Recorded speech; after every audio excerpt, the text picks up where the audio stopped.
février 2015, le chantier de construction des dalles M9 A et B a pris de la hauteur. Après le démontage des installations de SPI Fondation qui occupaient l'avenue de France, une deuxième grue à tour a été installée sur la rue M9.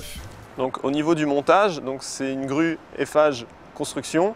Donc, notre service matériel a réalisé le montage complet de la grue en 3 jours, dont une opération de nuit pour monter la flèche, puisque pour le montage de cette flèche, on doit survoler le domaine ferroviaire qui est interrompu seulement la nuit. Cette grue, appelée G1, a une hauteur de 45 mètres sous crochet et une portée de 65. Elle est capable de lever des charges de plus de 4 tonnes.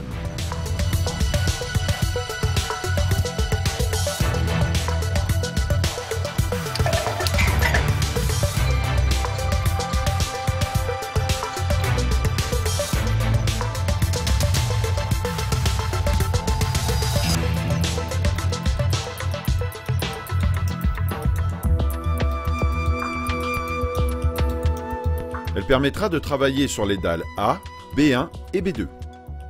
La grue G2, assemblée en novembre, haute de 63 mètres sous crochet, permettra, elle, de construire les dalles B3 et B4. Les deux grues ont un système d'interférence, ce qui permet électroniquement d'éviter l'interaction entre les deux grues. Spécifiquement pour ce chantier-là, vu avec la SNCF, on a un système de supervision qui permet à tout instant de vérifier que les deux grues sont en sécurité l'une par rapport aux autres et chaque grue par rapport au domaine ferroviaire et au domaine public. On ne peut à aucun moment survoler ni le domaine ferroviaire ni le domaine public avec ce système d'interférence. Sur le faisceau ferroviaire, la construction des appuis s'est poursuivie, notamment sur la dalle B3-B4 qui doit accueillir les premières poutres au mois de mars. Des poutres imposantes, préfabriquées non loin de là. À 800 mètres de notre chantier, sur le boulevard des Maréchaux, on a une deuxième aire de chantier, l'aire de préfabrication des poutres. On va donc réaliser les 32 colis qui vont permettre de réaliser toutes les poutres principales du chantier. Entièrement fabriquées sur place, les poutres ont des dimensions impressionnantes, puisque la plus grande fait 25 mètres de long et la plus lourde pèsera 140 tonnes. Réalisées en forme de U pour optimiser le poids et faciliter la mise en place, elles sont coulées en 2 temps.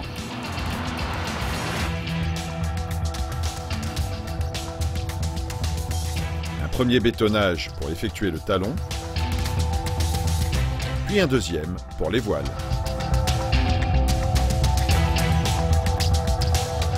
Il ne faut pas moins d'1 semaine aux équipes de ferraillage, de coffrage et de bétonnage pour réaliser une poutre.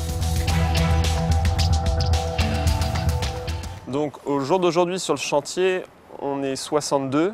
Il y a 20 personnes qui travaillent toutes les nuits pour tous les travaux qui sont liés aux voies de chemin de fer, à la coupure des voies de chemin de fer. Et on a 42 personnes qui travaillent en journée sur tous les travaux autour de ces travaux de nuit, mais également du coup sur l'aire de préfabrication pour préfabriquer ces poutres. Les premières pourront être posées dès le mois prochain, lorsque la grue de levage sera en place sur l'avenue de France.